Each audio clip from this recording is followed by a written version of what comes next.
자, 지대론에 대해서는 매년 한 문항 정도씩은 이제 인용이 되니까요. 지대론 안에 가게 되면 이게 이제 전통적인 지대론이라고도 얘기를 하고요. 또는 농경지 지대론이라고 얘기하는데, 일단 이제 가장 대표적인 게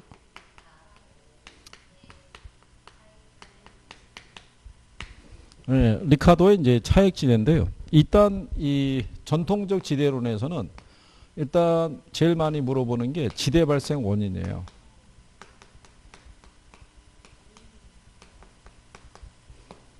우리가 지난번에 기출에서도 확인해 보셨지만 1번 지문이 다 리카도로 들어오는 거죠. 거의. 대부분이 들어오면서 지대 발생 원인으로 토지의 비옥도, 비옥한 토지의 희소성, 그 다음에 수학 체감 법칙,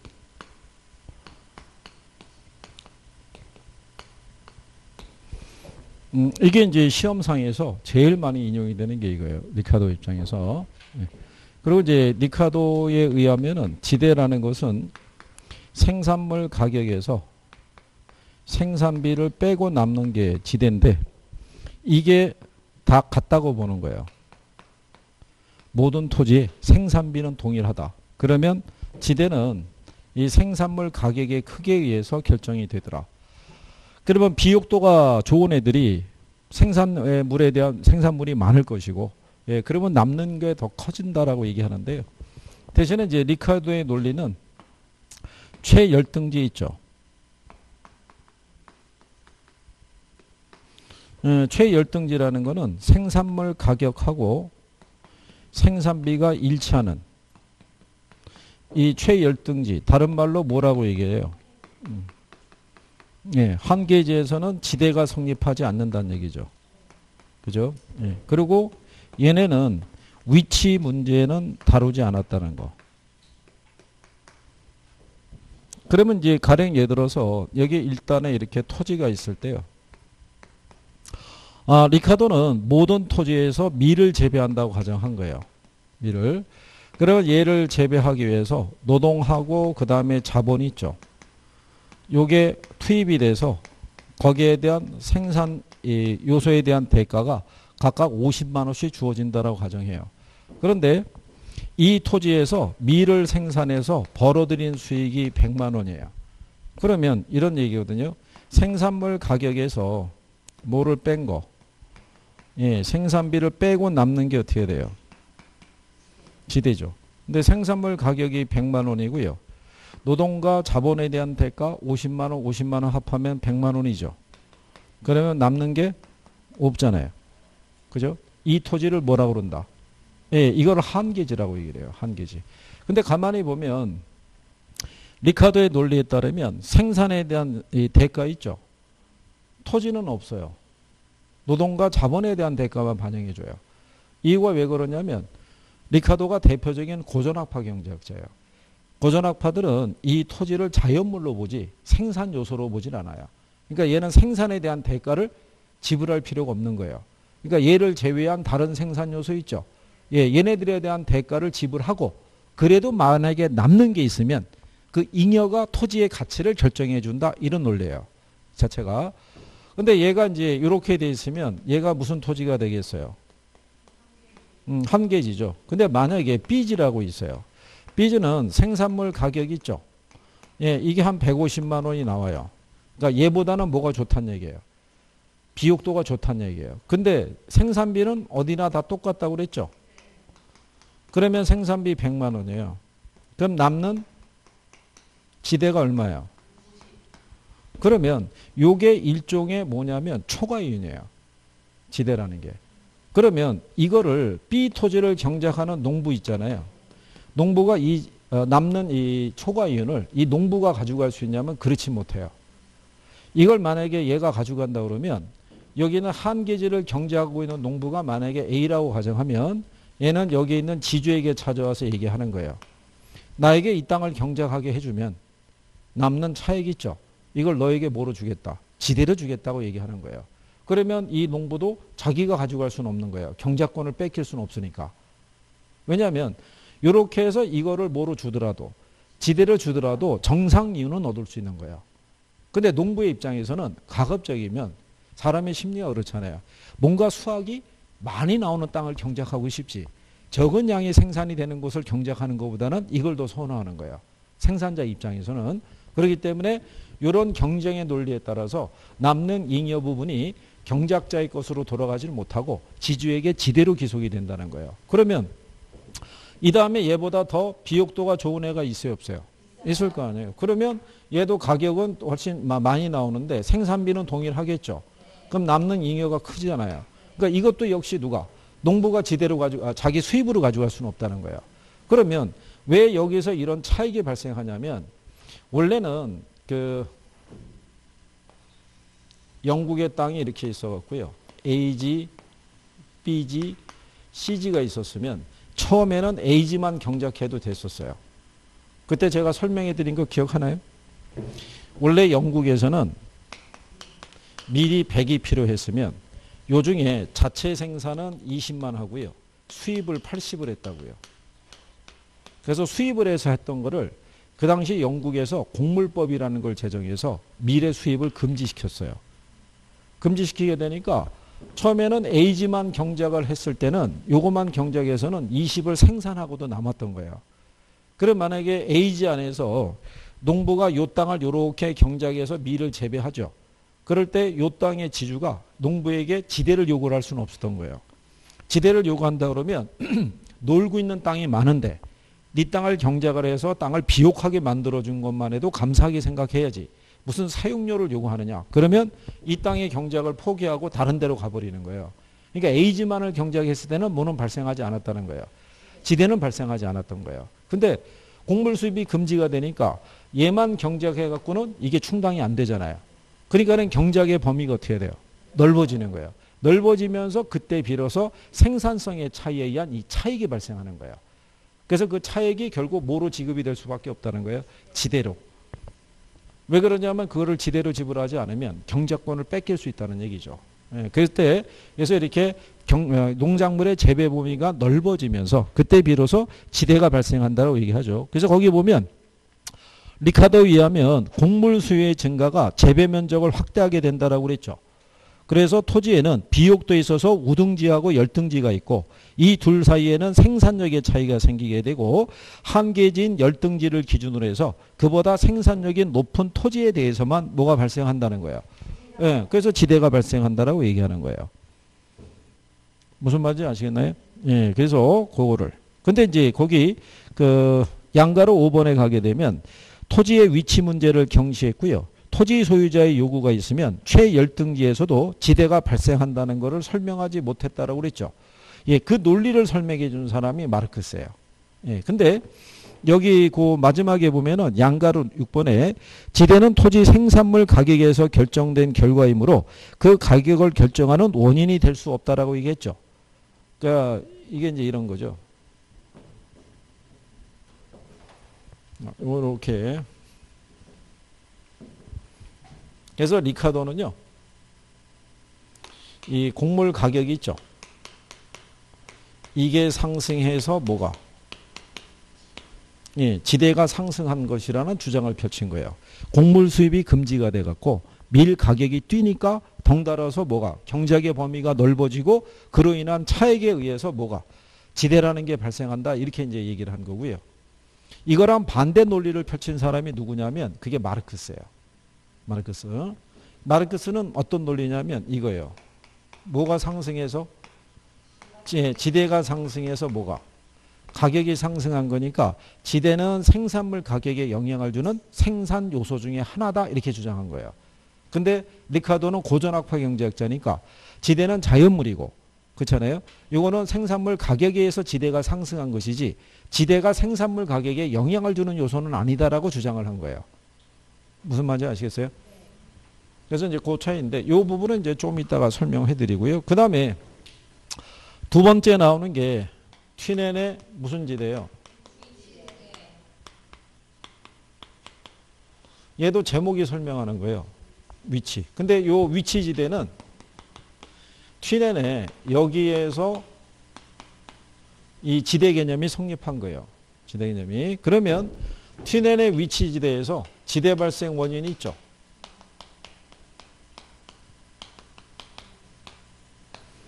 얘는 모든 토지의 비옥도는 똑같다고 보는 거예요. 예, 비옥도는 똑같은데 시장으로부터 위치의 차이 있죠. 예, 이게 거리의 차이를 낳게 되고요. 이게 결국 무슨 차이를 낳게 된다. 예, 수송비의 차이를 낳게 된다는 거예요. 그래서 튀넨의 논리에 하면 지대 있죠. 지대는 생산물 가격에서 생산비하고 뭐를 뺀 건데, 예, 수송비를 뺀 건데 이게 일정하다는 얘기예요. 왜냐하면 리카도의 논리에다가 위치 개념만 플러스한 거거든요. 리카도를 보면 리카도 보면은 생산비가 일정하다고 그랬죠. 근데 얘는 모두 일정한 거예요. 비옥도도 일정한 거예요. 그러면 가격과 생산비가 똑같다는 얘기잖아요. 그럼 결국은 지대는 뭐에 의해서? 위치의 차이에 따른 수송비의 크기에서 결정이 된다고 보는 거예요. 그러면 여러분들이 보시면 여기가 시장이잖아요. 이렇게 거리가 있을 때 시장으로부터 거리가 멀어지게 되면 뭐가 비싸져요? 수송비가. 그럼 뭐가 싸지겠어요? 지대가. 근데 시장이 가까워지면은 수송비가 절약이 되죠. 그럼 뭐가 비싸져요? 지대가. 그러면 이렇게 지대가 비싼 곳에서는 비싼 작물을 경작해야 된다는 거예요. 그러니까는 여기는 얘네는 위치 문제를 따르지 않았는데 얘네는 위치에 따라 어떤 작물을 경작해야 되는지에 대한 토지용을 어떻게 해야 되는지를 얘는 제시를 한 거예요. 그게 차이가 있다는 거예요. 그래서 튀넨이 얘기한 게 시장에 가장 가까울 때 원예 농업을 제한한 거예요. 그러니까 같은 면적의 토지에서 밀을 재배하는 것보다는 뭐를? 꽃을 재배해서 내다 파는 게 부가가치가 훨씬 크다고 본 거예요. 무슨 말인지 아시겠나요? 그래서 시장으로부터의 거리에 따라 경작하는 작물의 종류가 어떻게 돼요? 달라지는 거죠. 그렇죠? 그래서 제목이 무슨 지대인 거예요? 위치지대. 그러니까 왜냐하면 위치에 따라 지대의 크기가 틀려지니까. 그게 튀넨의 위치지대 개념의 논리다. 그래서 여기서는 지대하고 수송비는 무슨 관계라는 거예요? 예, 반비례예요. 그래서 시장에 가까울수록 집약적인 이용이 이루어지고요. 멀어질수록 무슨 이용이? 조방적인 이용이 이루어진다는 거를. 그래서 거기 여러분들이 보시면 그 지대의 결정이 토지의 비옥도만이 아닌 위치에 따라 달라지는 위치지대의 개념을 통해서 현대적인 입지론의 기초를 제공했다고 그랬죠. 그래서 여기에 영향을 받은 게 알론소의 입찰지대, 그 다음에 버제스의 동심원 이론이 있죠. 예, 얘네가 거기에 영향을 받은 거죠. 그래서 시대를 시장과의 거리에서 구하는 것으로 원거리 위치에 비해서 근거리 토지 생산물의 수송비 절약이 뭐가 된다? 지대화된다 이런 얘기죠. 그래서 거기 양가로 2번에 명시해놨죠. 버제스의 동심원 이론, 알론소의 무슨 이론? 입찰지대 이론. 그래서 그 내용을 얘기하는 거고요. 그 다음에 세 번째 나오는 게 마르크스의 절대지대잖아요.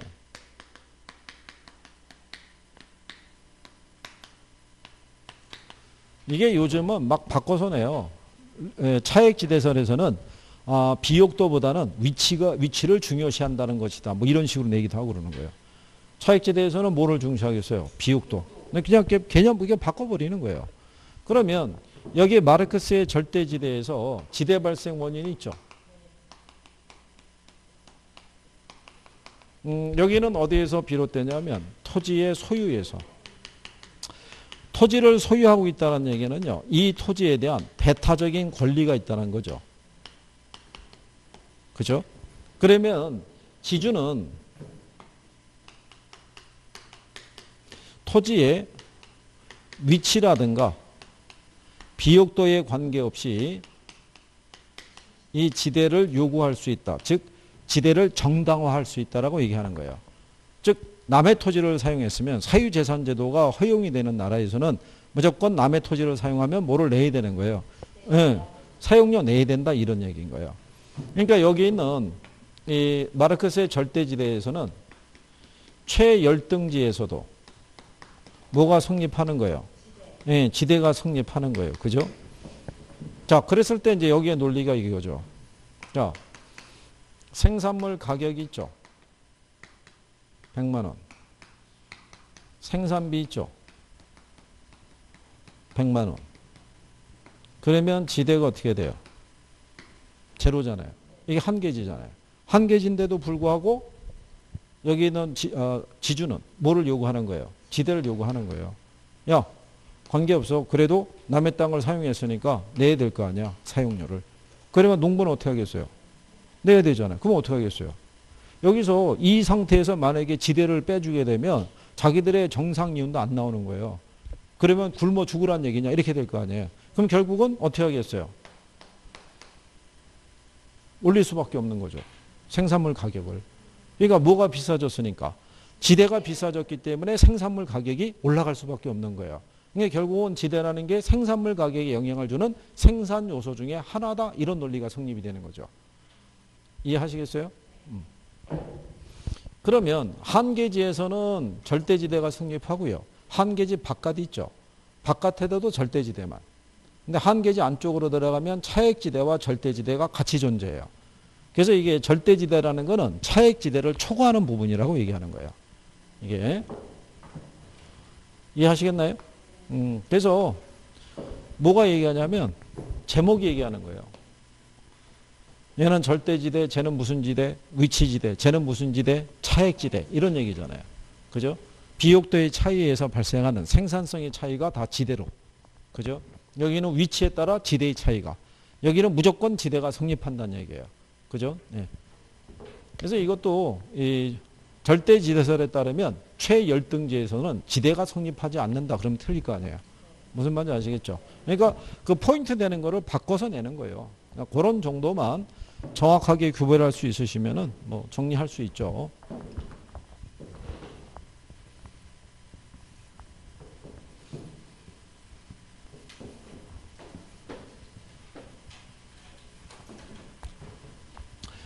그래도 처음에 비해서는 많이 좋아지신 거 아니겠어요? 처음에는 다 낯설었는데 어쨌든 자꾸 뭐 리카도, 튀넨, 마르크스 자꾸 듣다 보니까 애들이 조금씩 친숙해지는 거잖아요. 그죠? 그렇게 생각하시면 돼요. 긍정적으로. 예? 어떻게 하겠어요? 10월 31일 날, 그죠? 예, 오후 한 3시까지는 기억을 해줘야 되는 애들이에요. 그거 넘어가면 버려도 돼요. 그죠?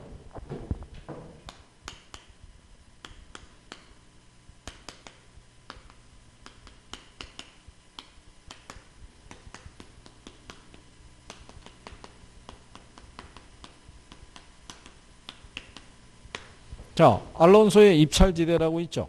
예, 얘는 아까 튀넨의 이론을 인용했다고 그랬죠. 그래서 거기 조건을 보면 튀넨의 고립국 이론을 도시공간에 적용해서 확장 발전시킨 거라고 그랬죠.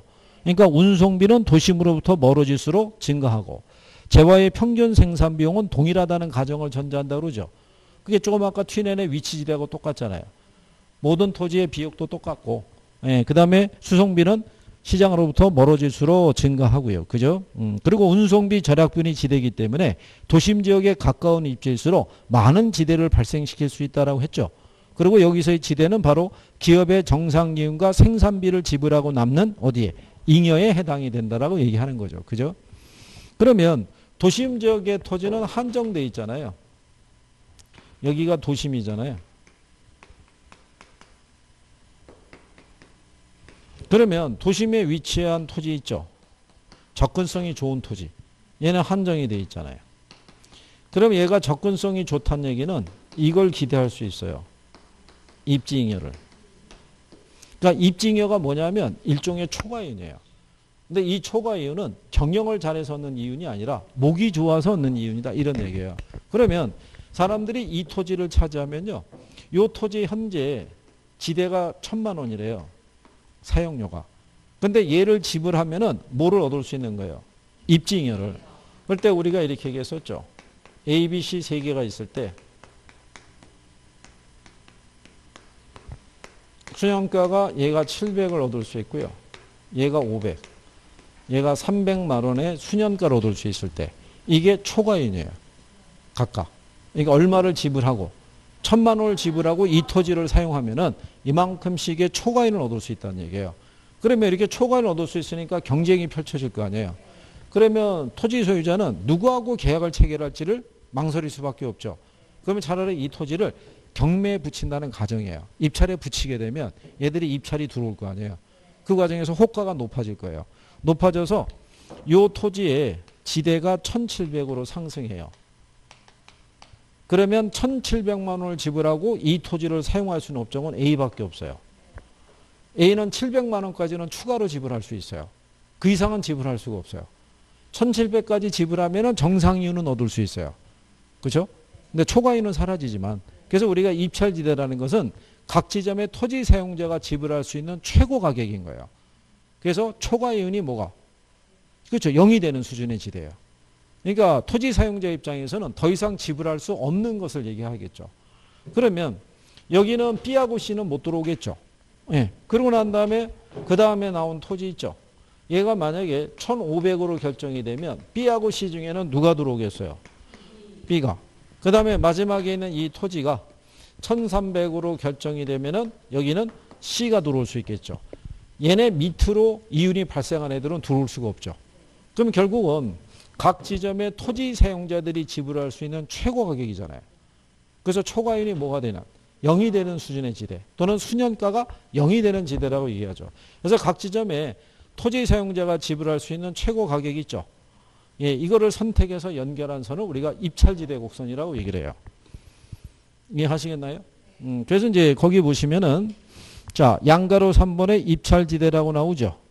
예, 이제 입찰지대란 단위 면적의 토지에 대해서 토지 이용자가 지불하고자 하는 최대 금액으로 초과이윤이 0이 되는 수준의 지대다라고 얘기를 하는 거예요. 그죠? 그러니까 결론은 이 당의 토지에 대해서 최대 지불 능력을 가진 사람이 그 토지를 차지하는 거죠. 그래서 그 사람에 의해서 토지의 용도가 결정이 된다라고 그러죠. 그래서 보편적으로 알론소에 의하면 도심으로부터 외곽으로 나갈 때 여기가 상업, 주거, 공업적인 용도로 이용이 결정이 되더라 이렇게 얘기하는 거예요. 근데 이거는 현대 도시 토지에서도 저런 용도로 이어지게 되어 있죠. 도심 쪽에서는 상업적인 활동이, 그 다음에 주거, 그 다음에 공업적인 활동 이렇게 활용이 된다는 거예요. 그리고 알론소의 입찰지대선은요. 여러 개의 지대곡선 중에서 가장 높은 부분이 있죠. 높은 부분을 연결한 포락선이라는 거죠. 모든 지점의 선에 다 연결이 되어 있잖아요. 그래서 거기까지 시험에 한번 나온 거예요. 지문으로. 이해하시겠죠?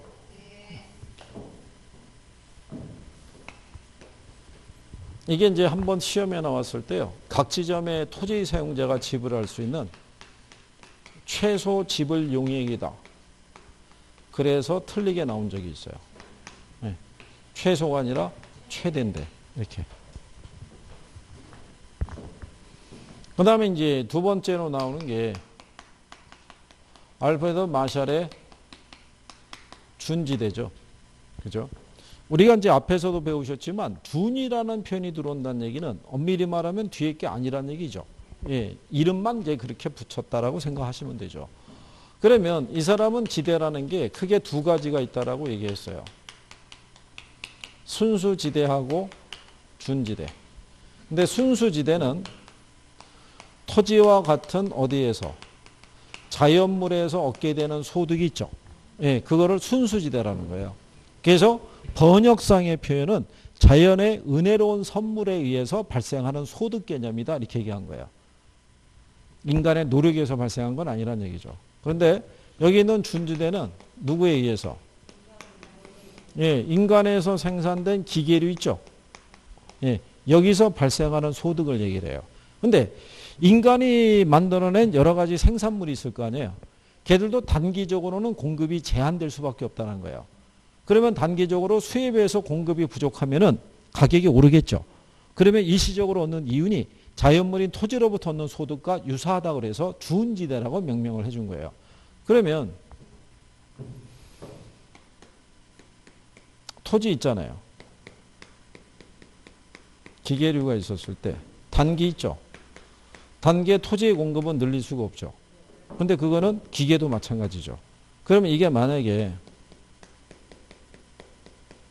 마스크를 생산하는 기계라는 얘기죠. 그죠? 근데 코로나 때문에 뭐가 급증했어요? 수요가. 근데 갑자기 기계를 우리가 생산할 수는 없다는 얘기죠. 이걸 특히 수입해서 들어왔나 그러면 얘를 수입해서 들어오기까지가 뭐가 많이 걸려요? 시간이. 그러면 마스크 수입에서 공급이 부족하니까 마스크 가격이 어떻게 돼요? 폭등할 거 아니에요.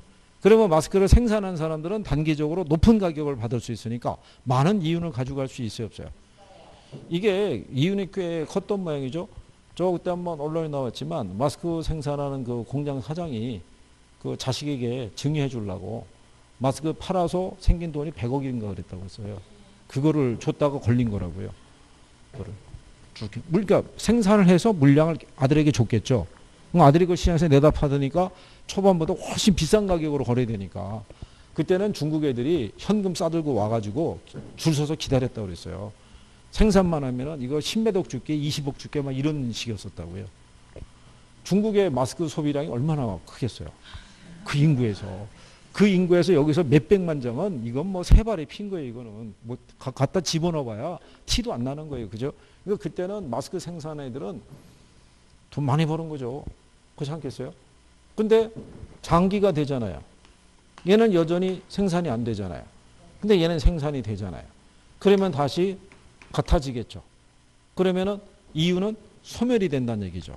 그러니까 인간에서 만들어진 기계들도 단기적으로는 공급이 제한이 될 때가 있다는 얘기죠. 그때 발생하는 소득이 공급이 제한적인 토지에서 발생하는 소득과 유사하다고 그래서 준지대라고 명명을 해준 거예요. 그러니까 이 준지대라는 거는 단기에만 성립을 하는 경우지 장기에는 소멸돼서 없어지는 거예요. 그러니까 영구적 성격을 갖는다라면 틀리는 거예요. 그죠?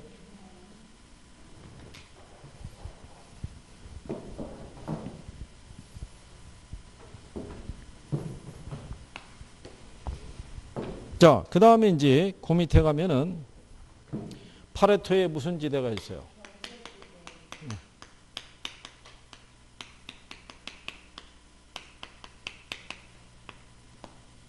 자, 파레토의 경제지대에 보면요. 생산자의 총 수입이 있죠. 총 수입은 가격 곱하기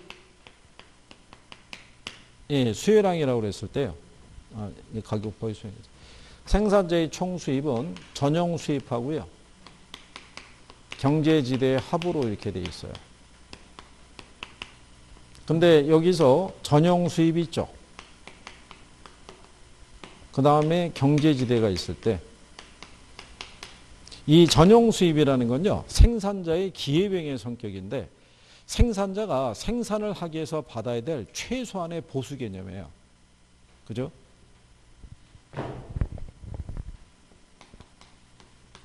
생산을 하기 위해서 받아야 될 우리가 최소한의 보수라고 그러죠. 그죠? 그거는 우리가 이제 요 전용 수입의 개념을 설명하기 위해서 여러분들에게 뭐 얘기했었냐면 이거 얘기했었다고요.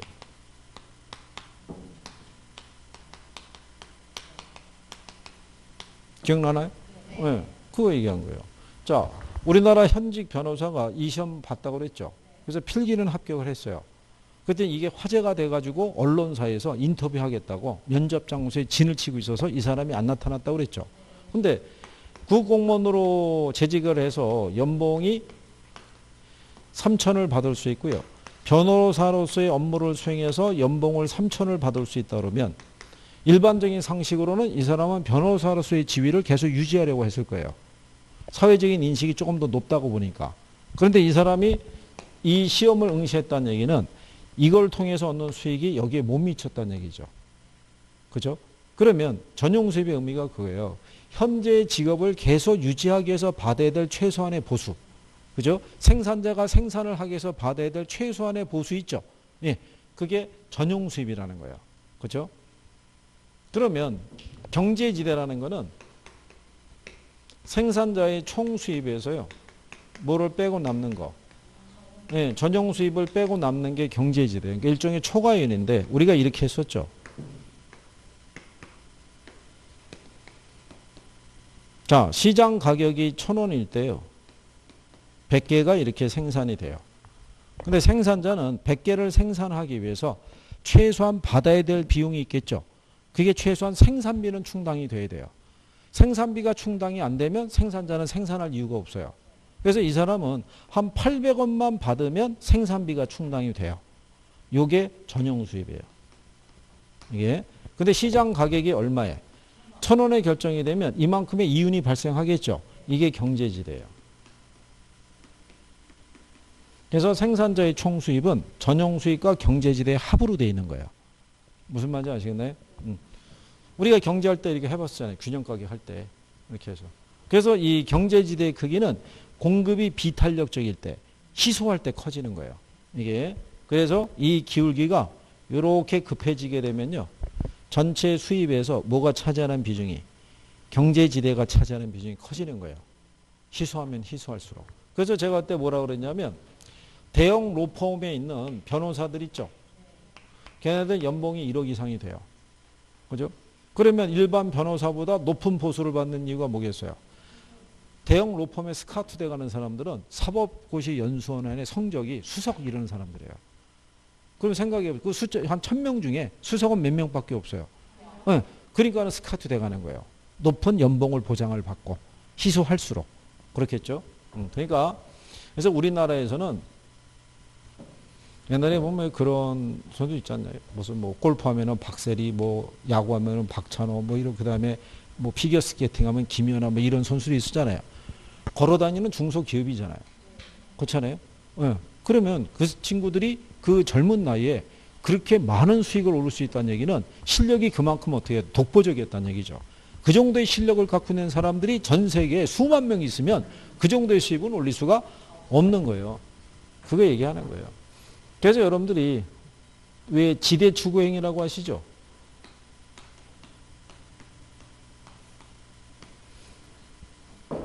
이게 뭐 하는 거냐면 이것도 어떻게 보면은 뭐 이기주의라고도 볼 수 있는데 예전에 보면 우리나라에는 수도권에 의대 신설이 어려웠어요. 의대를 설립하기가 어려웠다고 허가를. 왜 의대 설립 허가 안 나왔냐면 의대 설립이 이게 보편화되면은 의사가 양산이 되잖아요. 그러면 의사들의 수입이 어떻게 돼요? 줄어들 거 아니에요. 예전에 지금은 로스쿨 개념이어가지고 사법연수원이 한 1000명 들어가는 뭐 그런 시대지만 옛날에는 1년에 한 100명 뽑았다고요. 그렇죠? 그러니까 로스쿨 제도가 도입이 되면은 이 법조계에 종사하는 사람의 숫자가 확 늘어날 거 아니에요. 그럼 변호사들의 수입이 어떻게 돼요? 줄어들 거 아니에요. 그러니까 이제 그런 것 때문에 옛날에는 이렇게 제도를 바꾸는 것에 상당히 인색했다고요. 자기들만의 영역을 구축해서 자기들끼리는 높은 뭐를 보수를 얻는 쪽으로. 그죠? 근데 이제는 저렇게 해서 변호사가 양산이 되고 그러죠. 그러면 긍정적인 거는 국민들이 좀 더 손쉽게 법률 서비스를 제공받을 수 있다는 거고 조금 부정적이라고 그러면은 소송이 판을 칠 거란 얘기죠.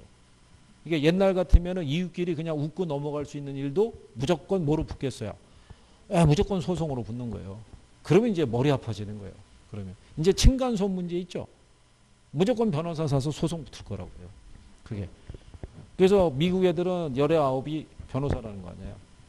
근데 미국에서는 소송 잘못 걸리면은 배보다 배꼽이 더 큰 거예요. 그래 뭐로 나가냐면 수임료로 나가는 거예요. 옛날에 저기 그 미국에 무슨 이런 그 프로야구 경기 이런 게 있었는데 그때 어떤 선수가 기념비적인 홈런을 쳤어요. 그러니까 최초로 뭐 예를 들어서 700 홈런 뭐 이런 식으로 최초의 그 홈런 볼이 갔을 때 볼이 이렇게 넘어왔을 거 아니에요. A가 잡았다가 밀쳐갖고 떨어뜨려서 B가 잡았어요. 이게 근데 이 사람 손에 들어왔는데 밀쳐서 떨어뜨려서 얘 손에 들어간 게 이제 카메라에 잡혔을 거 아니에요. 그래갖고 소유권을 서로 주장하면서 붙었어요. 법률 대리를 내세워서. 그러다가 이제 결국은 나중에 어쩌지 합의를 봐가지고 그러면 이게 경매를 사이트에 올려서 팔아서 반반씩 갖자 이렇게 된 거예요. 그래가지고 팔린 가격이 49만 불인가 얼마에 팔렸어요. 그러면 각자 나누면 한 25만 불 정도 이 정도 됐을 거 아니에요. 각각의 소송 비용이 30만 불이 넘었어요. 그러니까 이거 팔아도 해당이 해결이 안 됐던 거예요. 그러니까 그만큼 소송이 장기화되면은 난리 나는 거예요. 배보다 배꼽이 더 큰 거예요, 저게.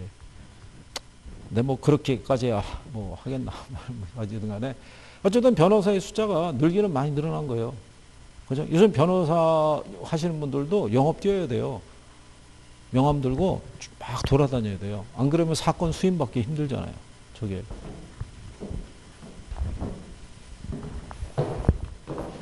그래서 이 의사가 또 양산이 되고 있는 나라 같은 데 가게 되면 우리 왜 길 가면 편의점 보듯이 병원 있잖아요. 개인 병원. 뭐 치과면 치과가 그냥 쭉 내려서 있는 거예요. 한 다리 건너면 치과 이렇게 되는 거죠. 그렇잖아요. 그러니까 직업군이라는 게 시간이 바뀌면 달라지는 거예요. 그죠? 옛날 우리나라 70년대는 건설 회사에 근무하는 사람이 또 이거였어요. 80년대는 증권에, 90년대는 또 IT에 또 종사하는 사람이 있어요. 선호하는 직업군이 다 틀리잖아요. 근데 옛날에 한 7, 80년대만 하더라도 공무원 인기 없었어요. 그때만 하더라도 공무원 뭐 이러면은 뭐, 야, 거기를 무슨 뭐 이렇게 갔었는데 지금은 뭐 공무원이 또 이거잖아요. 그러니까 직업군이라는 건 뭐 달라지는 거죠. 언젠가는 또 공인중개사도 빛을 다시 한번 발휘하겠죠. 그죠? 에?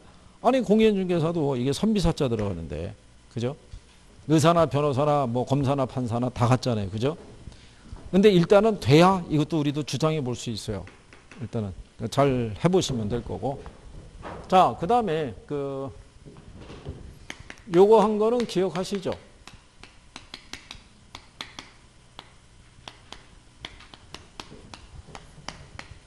얘도 제목이 설명하죠. 생산 요소의 대체성과 도시지대. 지금 가만히 보면요. 뭐가 다 설명하냐면 제목이 설명하는 거예요. 제목이. 이게 번역물이어서 그래요. 그러니까 여기를 무조건 외운다는 생각보다는 뭐로 좀 하시는 게 약간의 이해만 좀 해주시면 정리가 빠를 수 있어요. 자, 여러분들이 생각할 때 생산 요소 뭐 있어요? 토지하고 자본하고 노동이 있죠. 이 이론 안에서는 노동 비용은 일정하다는 가정이에요. 그래서 여기서 만약에 생산을 하잖아요. 생산을 하면 요 토지하고 자본이 있죠. 두 가지 요소만 투입해서 생산을 하는데 여기 보면 대체성이라고 그랬죠. 얘네 둘이 완전한 대체 관계가 있는 거예요. 그러니까 토지를 투입해서 생산을 하든 자본을 투입해서 생산하든 우리가 얻는 효용의 크기는 동일한 거예요. 그러면 생산자 입장에서는 둘을 투입해서 생산할 때 가격이 싼 걸 더 많이 투입하는 게 유리할 거 아니에요. 그 논리를 설명하고 있는 거예요. 그래서 우리가 지난번에 이렇게 얘기한 거죠. 여기가 도심이고요. 여기가 자본이고 여기가 토지일 때. 자, 토지하고 뭐를? 자본을 결합해서 생산할 때 도심 지역은 토지 가격이 비싸죠. 그러니까 둘을 결합을 시킬 때 이렇게 결합시키는 거죠. 토지 사용량은 적게 가지고 가고 자본은 많이 투입하는 거죠. 즉 토지를 뭐로 대체하는 거예요? 자본으로. 그러면 건물이 어떻게 돼요? 고층화되겠죠. 그러니까 도심 쪽에서는 집약적인 이용을 하는 거예요. 근데 외곽을 나가게 되면 토지 가격이 싸잖아요. 그러니까 토지 사용량은 많아지고 자본의 투입 비율은 적어지겠죠. 이때 자본과 토지의 관계를 나타내는 게 이게 등량곡선이에요. 그죠? 그러면 A점과 B점에서 우리가 얻는 효용의 크기가 동일하다고 그랬죠. 그렇죠? 기억하시나요? 그래서 우리가 이렇게 얘기하는 거예요. 도심에 입지하는 산업들이 있죠. 얘는 토지에 대한 자본의 대체성이 크다, 작다? 크다는 얘기예요. 이게 작다 그러면 틀리겠죠? 이게 시험에 한번 나온 적이 있어요.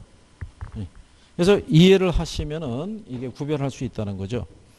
그래서 거기 양가로 2번에 보면 나와 있죠. 도심 지역의 건물이 고층화된다는 것은 토지에 대한 자본의 결합 비율이 높다는 걸 의미하더라. 이게 높다는 얘기는 그만큼 토지에 대한 자본의 대체성이 크다는 걸 의미하겠죠. 근데 이제 거기 양가로 3번 있죠. 예전에 이제 고개 시험에 한번 나온 적이 있어요. 생산 요소의 대체성은 생산 요소의 상대적 가격에 따라 달라지기도 하지만 산업의 종류에 따라서도 달라질 수 있는 거예요. 근데 옛날에 틀리게 준 거는 생산 요소 가격에 의해서는 달라지지만 산업의 종류에 따라서는 달라지지 않는다. 그래서 틀리게 준 거예요. 여러분들이 보시면 농업적인 활동은 여기 못 들어와요. 그죠? 왜냐하면 토지에 대한 자본의 대체성이 크지 못한 산업인 거죠. 근데 금융업이나 보험업은 들어올 수 있죠. 건물이 고층화된 상태에서도 영업을 통해서 수익을 낼 수 있는 구조니까. 무슨 말인지 아시겠나요? 그래서 이 생산 요소의 대체성이라는 것은 모든 산업에 동일하게 적용되지는 않는다는 얘기예요. 그래서 산업의 종류에 따라서 달라질 수 있다 이렇게 생각하시면 되겠죠. 확실히 오늘은 전반적으로 뭐 컨디션이 괜찮아 보이네요. 집중력도 좀 괜찮은 것 같고, 그죠? 어제 무슨 일이 있었나요? 그건 아니고요. 오늘따라 유독 그래요? 고무적인 현상이네요. 그럼 이번에 저기 모의고사 반평균도 높게 나오겠네요? 에? 아니 그건 아니고요. 그거랑 또 관계가 없나요? 오늘 설마 이게 일시적인 현상은 아니겠죠? 오늘따라 그달의 사이클이 경교롭게도 딱들 맞아가지고 그렇게만 끝나는 게 아니라 그렇군요. 어쨌든 간에 기대를 해보죠. 그래요. 뭐 일단 여기까지 하셨고 잠깐 또 쉬었다가 비요소. 지난주에 우리가 조금 일찍 끝났잖아요. 조금 더 하고 끝날 테니까 그렇게 생각하시고.